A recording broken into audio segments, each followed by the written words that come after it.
Hello, everyone. Good evening. Today, it's my proud privilege and honor to have in conversation with someone who I truly admire greatly. We all admire. Who needs no introduction? You all know her. You all really admire her, like her, dote on her. Yes, we have Kalki Kekla. Yes, when I say Kalki Kekla, you all would be wondering, am I pronouncing the surname correct? I think I am. I have to confirm it from Kalki. Kalki, I hope I have pronounced it right. Yes, absolutely. Kalki Kekla Thank is God. correct. Thank God. So, a lot of people mistake a surname to be Kalki, Koechlin, There are different. But here I've got the pronunciation right, and someone who I have been watching. We all have been watching. And I learned so much from. Let me tell you, I one day in I think around 2014 or 15 at one of the Filmfare Awards parties, there was an after party there. After I saw a very striking, charismatic lady for dinner, and I was like, that was Kalki, of course. So I was really in awe, of Kalki. So I anyway muttered the guts and faked my confidence and walked up to her and introduced myself. And to my utter surprise, she was so warm and friendly, and I was like, wow, इंसान हो तो ऐसे हो. Anyhow, so Kalki grew up in a boarding school in Ooty, Hebron School, and I grew up in a school called Lawrence School, Lovedale. And this is my, by the way, I'm wearing my Lawrence School Your battle jacket and my uniform. Lawrence School Wow. tie. I wish I And still have my Pinafore uniform. I don't have it anymore. we were rival schools, but let me tell you, uh, Yeah, but some we very were always heated cooperating with one another. Yeah. sports So competitions. exactly. So, but anyhow, without wasting further time and without going on further, you all know her. She needs no introduction. Let us join hands and just welcome Kalki Kekla. Kalki, thank you very much for spending time for us. Thank you so much for having me. Good to see you. Thank you. Thank you. So, Kalki, let's start a bit from your boarding school days. I know, the Hebron people, they have high regards for you. I recently was in Ooty 2 days back, and there were some students from Hebron. They had come to the Good Shepherd International School. I was there for a TEDx talk, and they were like, "Oh, sir, Mumbai theatre, you must be knowing our senior, perhaps, Kalki." And I was like, "Who doesn't know Kalki, firstly? And secondly, great admirer of hers and would like to know from your theater days. We know you would write plays and you would perform and you were into a lot of dramatics. So would like to know a bit about your early days in theater and in Hebron, Kalki. Yeah, yeah. Where did it all start? It started in school. We used to have this drama festival every year, and we got to do like an intense play. We got to really work for many hours in the day, just on theater, and I was always part of that, and I always loved it. And I think my first the first thing that I found where I had like a significant part was I was playing the Queen of Fairies, Titania, in Midsummer Night's Dream. And that I remember just feeling like I finally got my due, and we did this whole like musical version with dance and everything, inspired by the whole Baz Luhrmann feeling, and but on stage. And yeah, then I remember wanting to go and do something, like I wanted to do further studies. And I had some funding from my grandparents to go study further, to go to university, but I didn't know what to do with my life. I was like, what do I do? So I was having a conversation with my teacher in Hebron, who was called Miss Ruby Mangaldas, and I was like, I really don't know what to do with my life.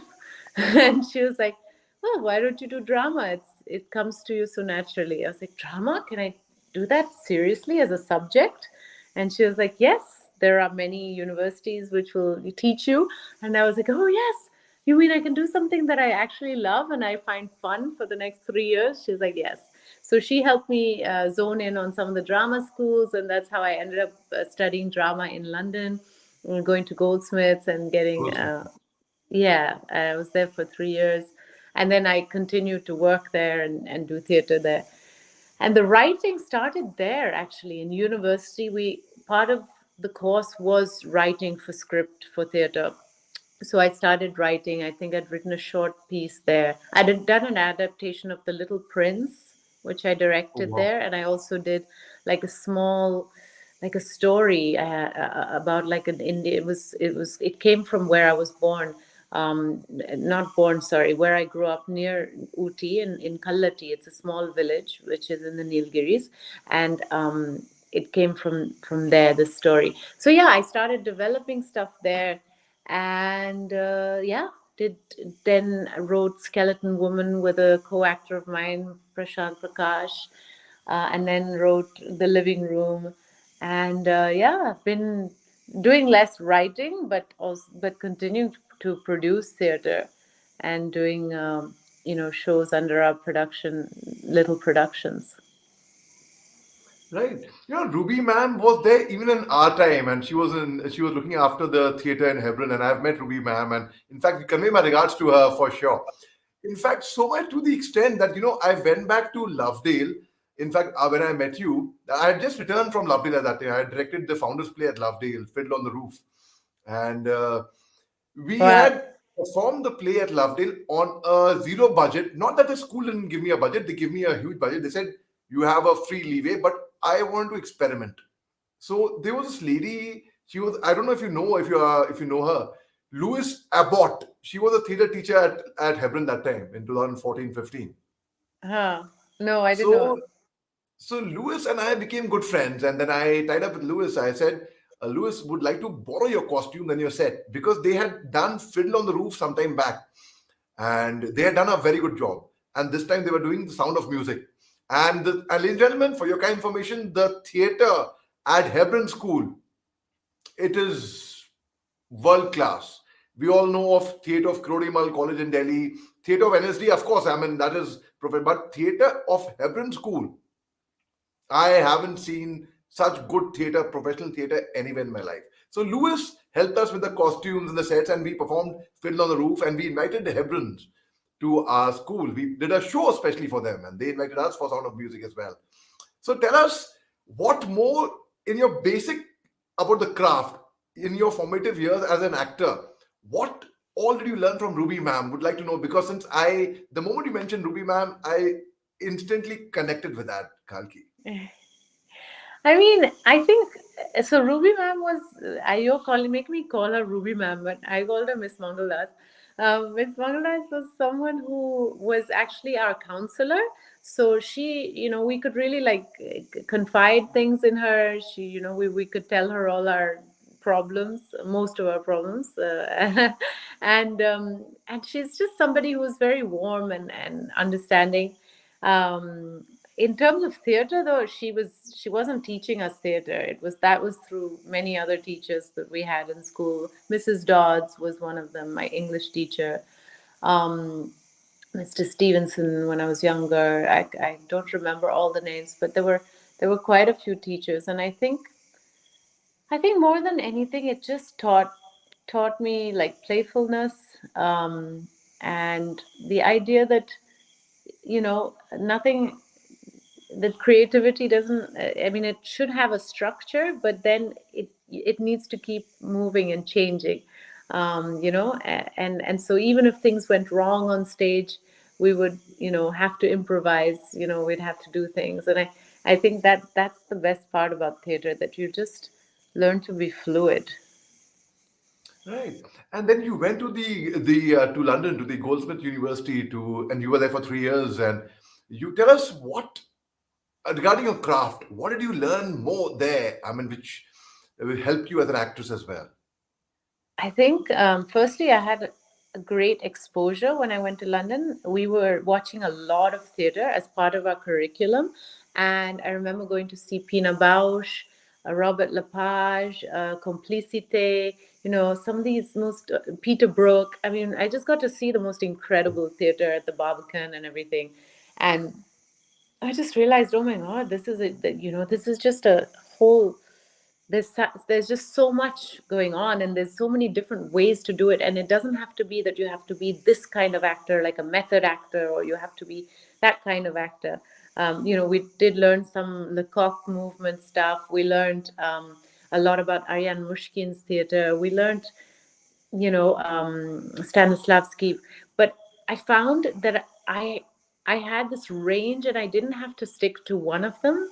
And I think that was very key for me, because I feel that today some movies require me to go very method. Like if I do a film like Margarita with a Straw, I needed to stay in that character constantly. But then there are other movies where it's much more spontaneous, and it's more about listening to the co-actor, like a film like Ye Jawani Hai Diwani. It's a ensemble cast, so it's really about listening to each and every other person that's on in the arena. So I think that flexibility came from being exposed to so many varied kinds of theater in Goldsmiths and in London. Wow.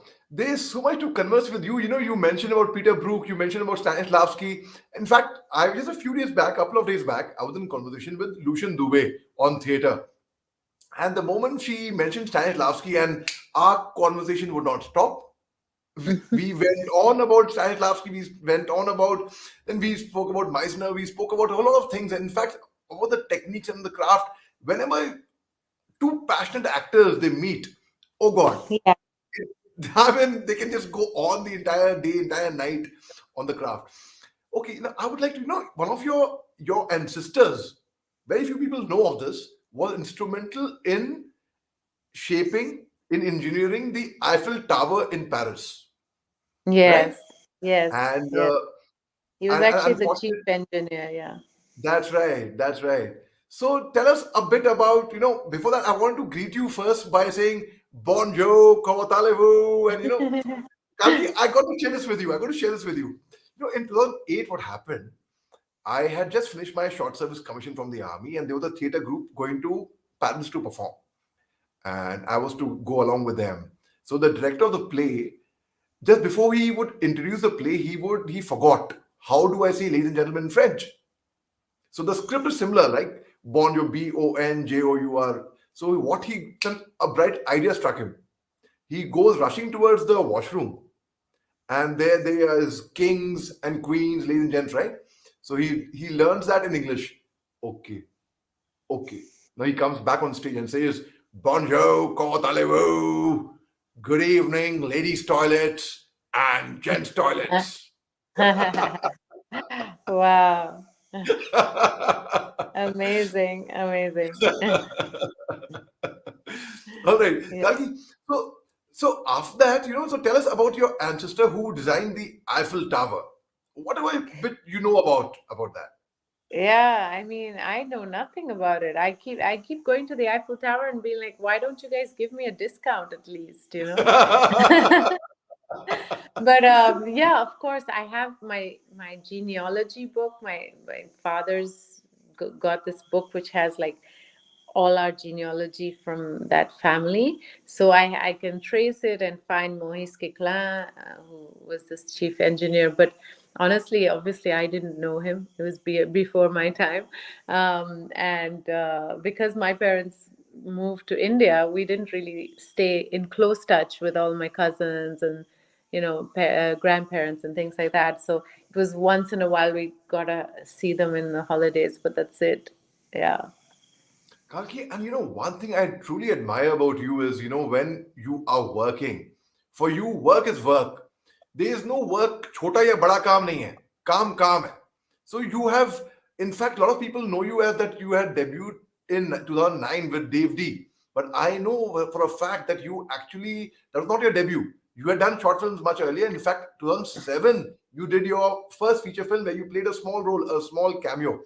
And also, when you were in the Goldsmiths University for 3 years, you on weekends you would also work as a waitress as well.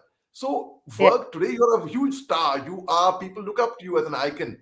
So tell us about firstly the film you did in 2007, the small role that you did in 2007. Do Kalki. you mean Laga Chunri Mein Daag? Laga chunri mein daag. Yeah, Exactly. Laga Yes. Chunri Mein Daag. I did one small part where I just had to introduce the I don't know. I don't even remember what I had to. I had to introduce something. it was an event, and I was introducing, and Rani Mukherjee was there. And I don't remember much about it, but before that, I'd actually done even one more small role in a film called ICU, and that was when I was studying in London, and there was shooting happening, and somehow I had an Indian friend who called me for the shoot. um anyway, whatever, so I also was in that movie for like 2 seconds. um I think for me, you know, at that point it was also just getting work and getting money, right? You're just earning, because it's not easy to earn from theater. So you got to get your films and your ads to pay the bills.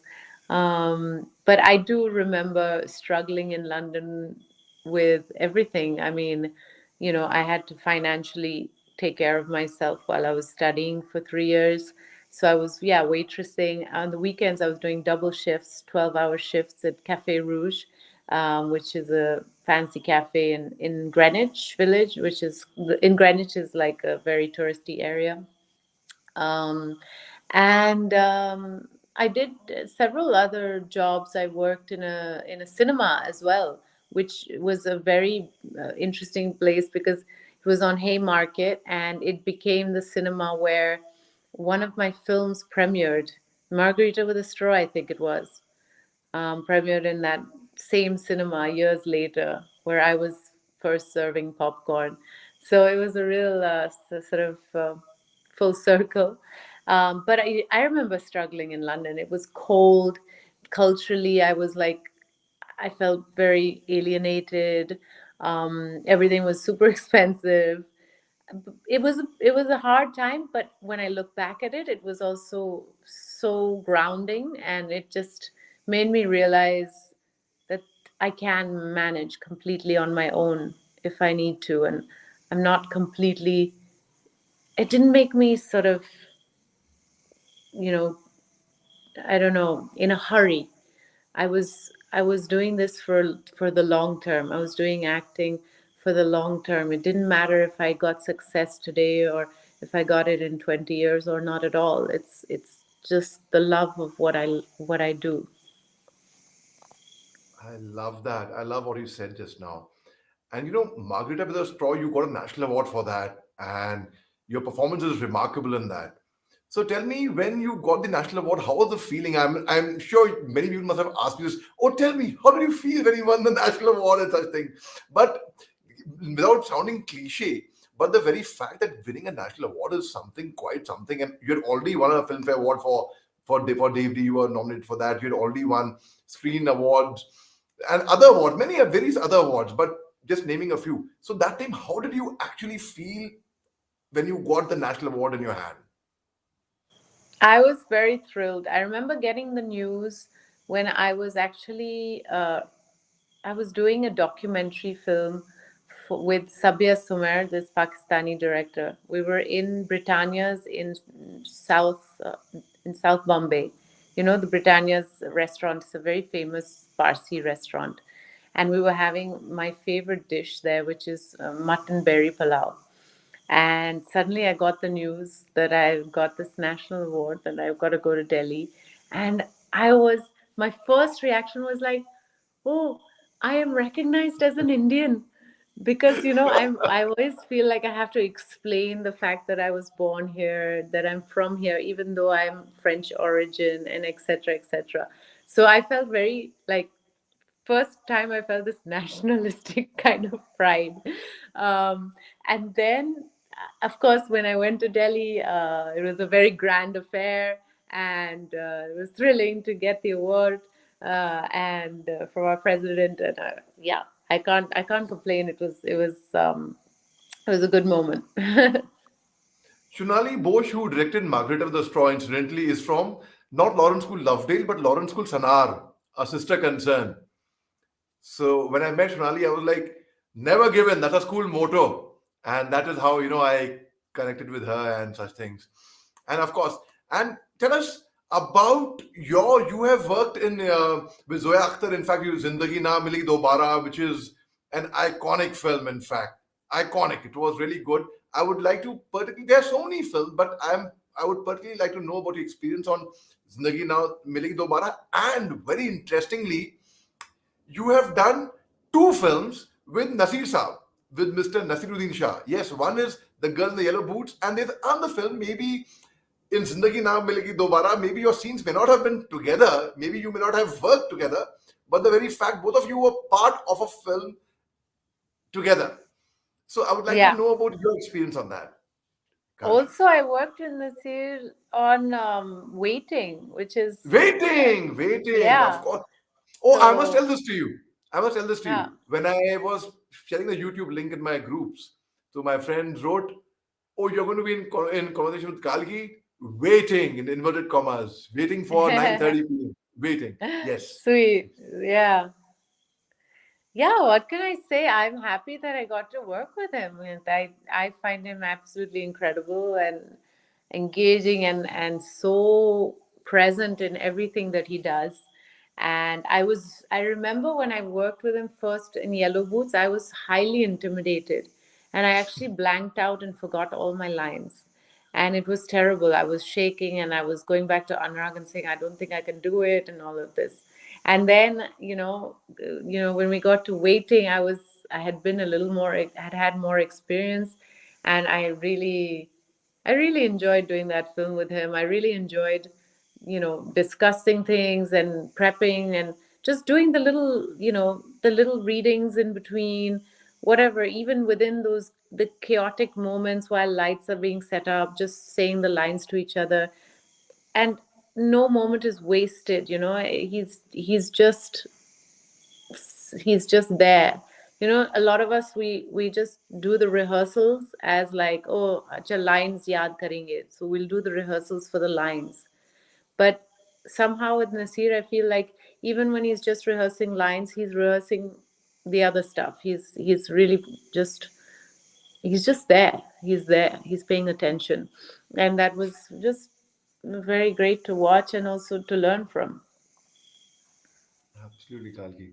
Nasir Saab has done workshop with the Peter Brook, and he has done. In fact, he's a great believer of Stanislavski. In fact, he teaches that at the National School of Drama. Where his workshops are all based on imagination exercises, intention exercises. In fact, a lot on Stanislavski. He has a lot of effect on that. He's also done workshop on with Grotowski. In fact, and he shares some of his experience. Very interesting whenever you hear it. So did Yes. you, when you were working with Nasir Saab, did you exchange notes on Peter Brook, Stanislavski, or whatever No, you've no, no, learned no. about We the didn't craft? do any such things. We didn't have intellectual conversations. We just stayed in our roles and our characters, I think. Oh, I was in conversation with Adil Hussain a few days back, similar kind of a conversation, and Adil was telling me that he had worked with him in Ishkia, and in fact, Nasir Saab told Adil that time that apparently you're the first actor who was speaking to me off the camera, behind the camera, on the craft, and I'm very happy about that. So it was, and they exchanged notes on Stanislavski and a lot of things. It was really very, very, very interesting and very, very intriguing. So with Adil, our conversation just went on and on. And that is like, again, one of my a topic which is very close to me. It intrigues me. Because I've read an actor prepares, preparation of a character at least 10 times. So Hmm. by now I have by hearted in a way. It's like a Bible. I have by hearted the text. You tell me which paragraph, which page, what's written. I will tell you at 2 a.m. You tell me to do a handstand. I'll tell you Stanislavski has written this at so and so page, so and so paragraph. So that's one topic I can just go on about.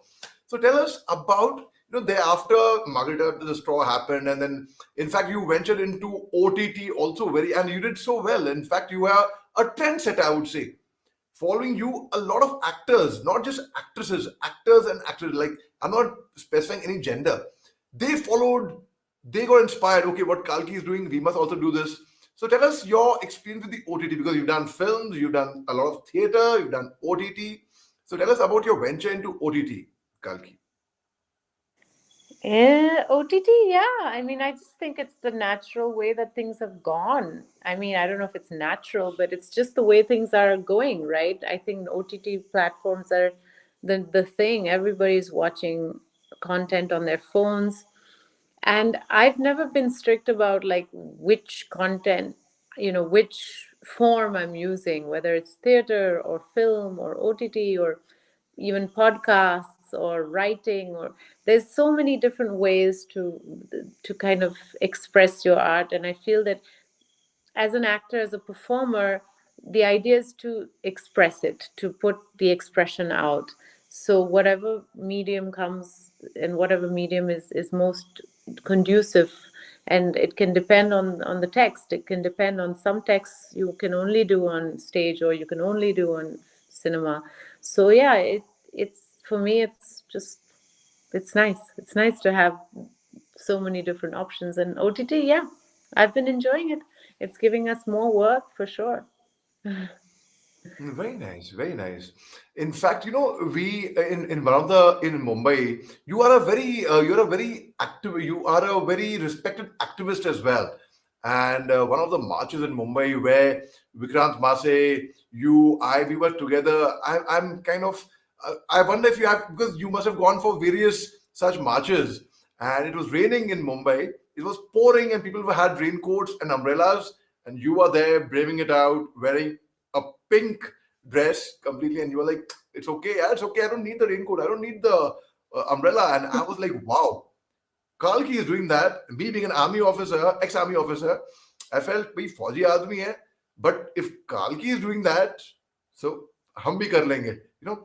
And so you mentioned about, when you were mentioning about Uti, you said about the place you were born. Oh, गलती से बोल दिया, but I know I was also like, maybe I did my bit of reading, a bit of research. So I thought you were born in Pondicherry, of course. And then, so tell us a bit. Do you have any memories of Pondicherry while you were there, about the Orwell Ashram? Because I've been there, and I get a lot of positivity from there. In fact.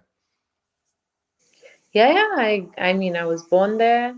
I spent most of my childhood, sort of in that ashram. Somehow, I mean, the memories are very strong. There's this place, the Samadhi, which is where the mother and Aurobindo are buried, and there's this whole flower arrangement, and you can sit in this garden and meditate. So I mean, I used to just go there and sit and watch the squirrels. I think as a kid also you're so, you're like, oh God, do I have to go and sit in this hall and sit around and do nothing for the next 1 hour? Because my parents were just taking me along to these things. They didn't think that I was too young or something for meditation. At the same time, they never taught me how to do it. They didn't say, this is how you meditate.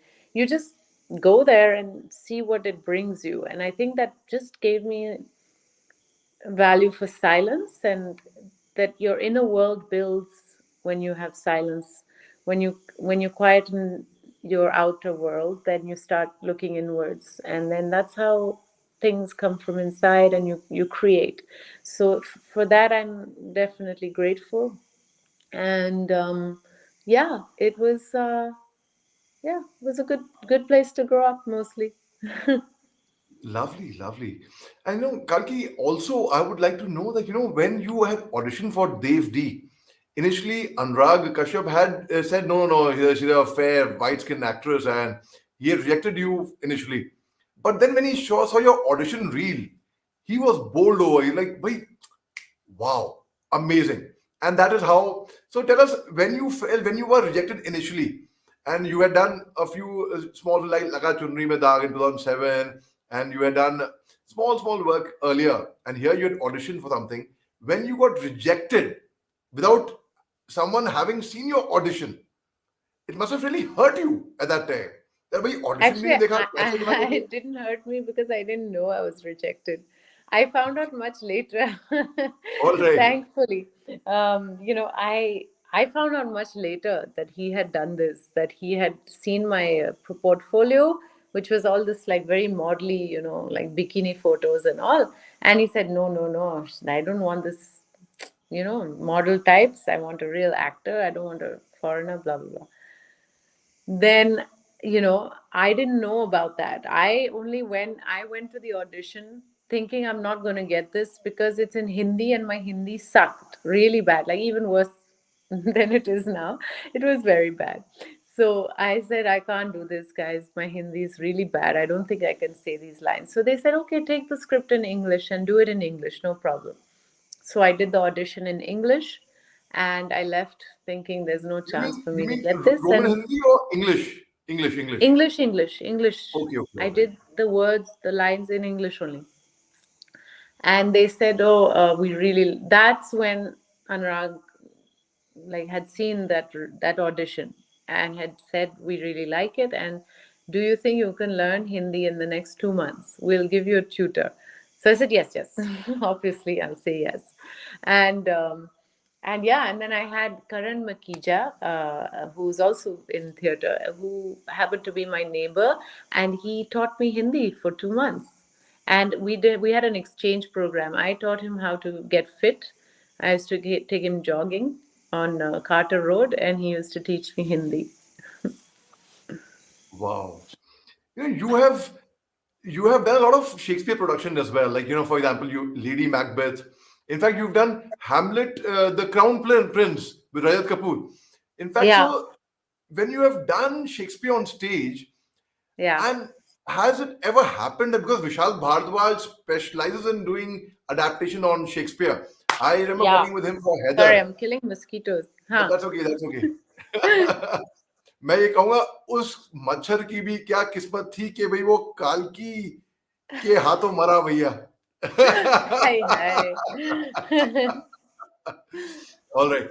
So, have you ever? I mean, because Vishal specializes in adaptation of Shakespeare. I remember working with him in Heather, where he Yeah, was working yeah, of the course. adaptation of I was Hamlet. a big, I mean, I got into watching Bollywood through Vishal's films, Vishal Bhardwaj's films.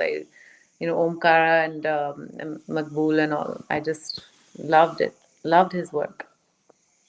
Right. So, have you and Vishal ever spoken on? Have you ever spoken Of shop course. ever? I mean, Yes. yes, I've always said I'm a huge fan of his. He knows it very well. I really love his work, and I've said anytime you want to cast me, even to open a door, I'll do it. And he actually directed me in the song portion of Ek Thi Dayan, because he was a producer on Ek Thi Dayan. So there's a song in that which Gulzar Sahab has written. It's a beautiful song, and he directed that song. So I got to work with him in a brief moment. Wow. So, and one more thing I would like to know, since you mentioned about 18 even you even acted in Shaitan. And that time in Yeah, Shaitan, there were a whole bunch of newcomers. There was Kirti Kulhari, there was Mohit Elawat, there were a whole lot of Neil newcomers. Gopalan. Yeah, Yeah, Shiv Neil Pandit. Bhopalan was there. In fact, yeah. In fact, interestingly, Neil Bhopalan's wife. So I was in conversation with Nandri Kent a few days back, similarly, and so she was talking about her journey and about how she has never been able, or she's never cast Neil, and she's a leading casting director. And it's so ironical. It is so. Tell us a bit about Shaitan when you were actually doing Shaitan and with all the newcomers, and it must have been fun. Yeah, that was a fun movie to work on. It was also really chaotic and insane. There were days where we would wait 13 hours for the first shot in hair, in hair and makeup. Things were just tough. Things were really tough on that set. But yes, because we were a bunch of people who got along pretty well. Some of us are still very good friends. Shiv, I'm in contact with Shiv and with Neil on quite a regular basis. Yeah, yeah. We Shiv, all incidentally, found is each also other. from a We've all boarding found school. each other in different ways. The writer Meghna, we've also interacted, and yeah, I just feel like somehow that film has brought people together. Yeah, even though it was about people destroying people. Shiv did a great job, in fact, in Sher Shah, where he played Yeah, Jamie's role, Colonel yeah, Jamwal now. And yeah, so, Shiv, incidentally, I'm so sorry about bringing it up, but I have a soft corner for people who are boarding school products. Because I spent my, yeah, exactly. I've spent my entire childhood in a boarding school, and the attachment I have to my school, oh God, I get yeah, emotional. I get yeah, emotional, yeah, in fact. yeah, yeah. We So, we we did get some special things out of it for sure. yeah. Yeah, Yeah. and I feel anyone who's gone to a boarding school, a public school in the hills, is bound to succeed in life. Like they say, army man always wins. I say a Bodo also always wins. In fact, Shiv Pandit also is from Doon School. In fact, so of course, in Right. I fact, didn't know. yeah. Yeah. In fact, Imad and Vivan, my cousins were from Doon. In fact, Imad was head boy there in Doon, and Okay. so, Yeah. so Kalki, yes, and I I'm think really it's great enjoying speaking boarding to you. school. So, Kalki, have you ever, when was the last you went back to your alma mater in Hebron, one? And secondly, I know that you turned as a professional director in theatre in the year 2015. So, how about directing a play for Hebron when they, if they approach you? I mean, I went back to Lovedale to direct the Fiddler on the Roof, to direct the Founders Play. It was a Right. great scene. And 3 months, imagine 3 months being in your alma mater, residing there, and the students over there wishing you good morning, sir, and you're like, sir, where, sir? Which Yeah, that's sir? surreal. I Very oh, surreal. I'm sir. I'm sir. Yeah, yeah, yeah, So yeah. man, You're tempting me now. The power of that. I'm glad. Though they were like, I met one Miss Carolyn, a young girl. She was there, a young teacher. She was a student in the year in Hebron. I told you in 2014, 2015, when I went to direct the Founders Play. She had Yeah. acted in The Sound of Music as an actor. She was there, and now she's teaching. Miss Carolyn is teaching at Hebron. So she's a young teacher there. Her parents both are teachers at Hebron also. So Miss Carolyn and I, we go, she had come for my TEDx talk, and so she had come with a contingent of the Hebron students. I sent you the picture. In fact, I WhatsApped you the picture. I said they were all remembering Ah, you a lot. So yes. Miss Carolyn was there, in fact, and we happened to talk about you. They were like, oh yes. So when was the last you had visited your alma mater, Kalki? Not very long ago. Hang on, when was it? Because my younger brother goes to Hebron. So he's 14 now, and he's in Hebron. I think it must have been before the lockdown, just before 2019 must have gone gone there. Um, or no, yeah, yeah. I feel like I've been there more because I'm in touch with some of the teachers and I talk to them on the phone. But yeah, I think the last time I went was 2019. All right. That's very, very nice. Kalki, it's been such a pleasure, so wonderful being in conversation with you. You give out positivity, you radiate positivity, and your smile is contagious. I would say that. And thank you really very much for sparing time, Kalki. I truly appreciate that. And before we call it a night, I mean, I would any last message you would like to give to our viewers who would like to hear you, who are your fans, and who are your great admirers, and any last message from you. Oh God. I'm very bad at these kind of things, last message and all. Like I'm going to die tomorrow. No, I guess there's this Japanese motto that I have, which is that it goes, today better than yesterday, worse than tomorrow. So I think that's pretty much it. Like as long as there's a little like improvement from one day to the next, we're on a good road. And I must, before I part with, I must confess something to you. When I saw the girl in yellow boots, and I was really truly impressed by your performance. In fact, I was always impressed by your performance, be it in Dave D or be it earlier. But when I saw you in the girl in yellow boots, that's a film which, especially it was very special for me because of course, because Nasir Saab was there. And, apart from him being my uncle, he's a mentor and one of my favorite personalities to watch as well. So I felt I want to share screen space with Nasir Saab, of course, and with Kalki. So I would say my dream did come true when I did share the screen space with Nasir Saab in a film called The Tashkent Files. And here I may not have shared the screen space with you in a film, but here I'm sharing the screen space with Kalki. So thanks a lot Yes. so thank you so much, Kalki. It's been such a pleasure, and you are so wonderful. Thank you very much. Thank you so much. And thank you for having me. Have a Thank you. lovely evening. Thank you. Bye. You as well. Bye, Kalki.